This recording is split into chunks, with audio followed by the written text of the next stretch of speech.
Can you imagine a maximum security prison designed to hold the most dangerous criminals being breached? Now imagine the perpetrator is an inmate with only one hand. This story is not fiction. This is the true story of Govindachamy, a brutal murderer and rapist whose name alone was enough to spread terror throughout Kerala, India. On the morning of July 25th, 2025, he did something considered impossible. He escaped from Kannur Central Prison, a fortress that was supposed to be impenetrable.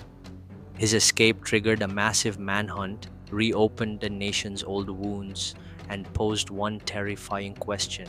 How could a man with a physical disability manage to defeat a sophisticated security system?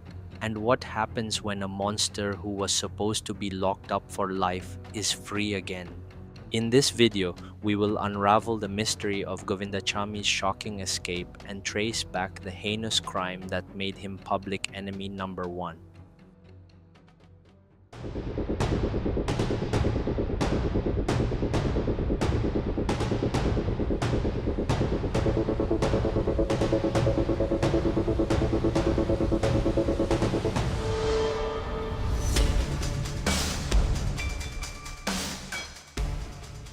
That morning, July 25th, 2025, began like any other day at Kannur Central Prison, a facility known for its high security reputation, complete with electric fences and routine patrols. However, at around 1:15 a.m., as officers were conducting a routine inspection, they discovered something that made their blood run cold. The cell that was supposed to house Govindachamy was empty. The most notorious inmate in the prison had vanished.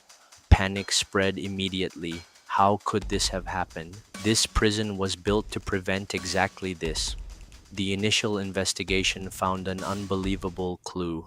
Govindachamy escaped by climbing a prison wall 15 to 25 feet high. The tool he used wasn't sophisticated, nor was it with outside help, but a simple rope made from neatly tied strips of cloth.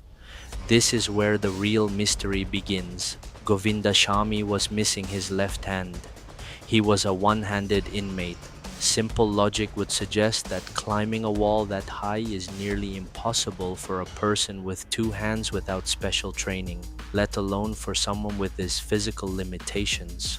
The authorities were faced with a puzzle. Did he get help from the inside? Were there negligent officers or even collaborators? Every second was precious. The news of his escape spread like wildfire, and a wave of fear immediately gripped the community of Kerala. They knew exactly who Govindachamy was and what a horrific crime he had committed.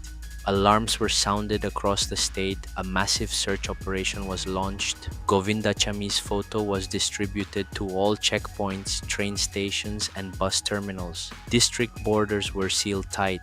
The police knew they weren't just hunting a fugitive, they were hunting a nightmare come true. The public held its breath. Every report, every rumor added to the anxiety. For many, this wasn't just an escape, it was the resurgence of a trauma. But in the midst of the panic, a breakthrough came. Thanks to CCTV footage and reports from vigilant citizens, Govindachamy's trail was picked up. Less than 10 hours after his escape was discovered, the search team found him. The location was not far, still within the Kannur city area. He was not found in a lavish hideout. He was found at the bottom of an old well near an abandoned building, trying to hide in the darkness. The recapture ended the brief but tense manhunt. Govindachamy was back in custody. The public could breathe a sigh of relief, but only for a moment, because his escape, though short, had torn through the veil of security and opened a Pandora's box of difficult questions. How could a multi-million-dollar security system be defeated by a rope made of cloth? And why could the name Govindachamy incite such deep-seated fear? To answer that, we must go back to February 1st, 2011, the day Govindachamy committed a crime that would forever be etched in India's criminal history. His victim was Soumya, a 23-year-old young woman. She worked as a sales assistant, an ordinary girl with dreams and hopes who was on her way home by train. It was inside one of the moving train cars that her fate met with Govindachamy, a repeat offender already known to the police. What happened next was an act of pure brutality. Govindachamy attacked Soumya, and in the struggle, he pushed her out of the fast moving train car. But the terror didn't stop there. He then jumped down, found the severely injured Soumya near the railway tracks, and brutally raped her before stealing her belongings and fleeing. Soumya died from severe head injuries. Her death was not just a crime story, it was a wound that tore at the public's conscience. The case sparked national outrage. Protests erupted everywhere. The public demanded justice. They demanded the harshest punishment for the monster who had taken the life of an innocent girl. Govindachamy was eventually arrested.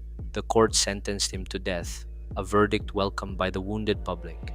However, in a controversial ruling, the Supreme Court of India later commuted his sentence to life imprisonment. For many, this was a bitter pill to swallow. The perpetrator of such a heinous crime would never face the gallows. He would live, albeit behind bars. And now, years later, this was the man who had managed to break out of his confinement. This was the man who once again haunted the streets, even if only for a few hours. Govindachamy's escape was no longer just a security incident. It became a symbol of everything wrong with the system. First, the failure of the prison system. The public asked, how could a high-security prison be so careless?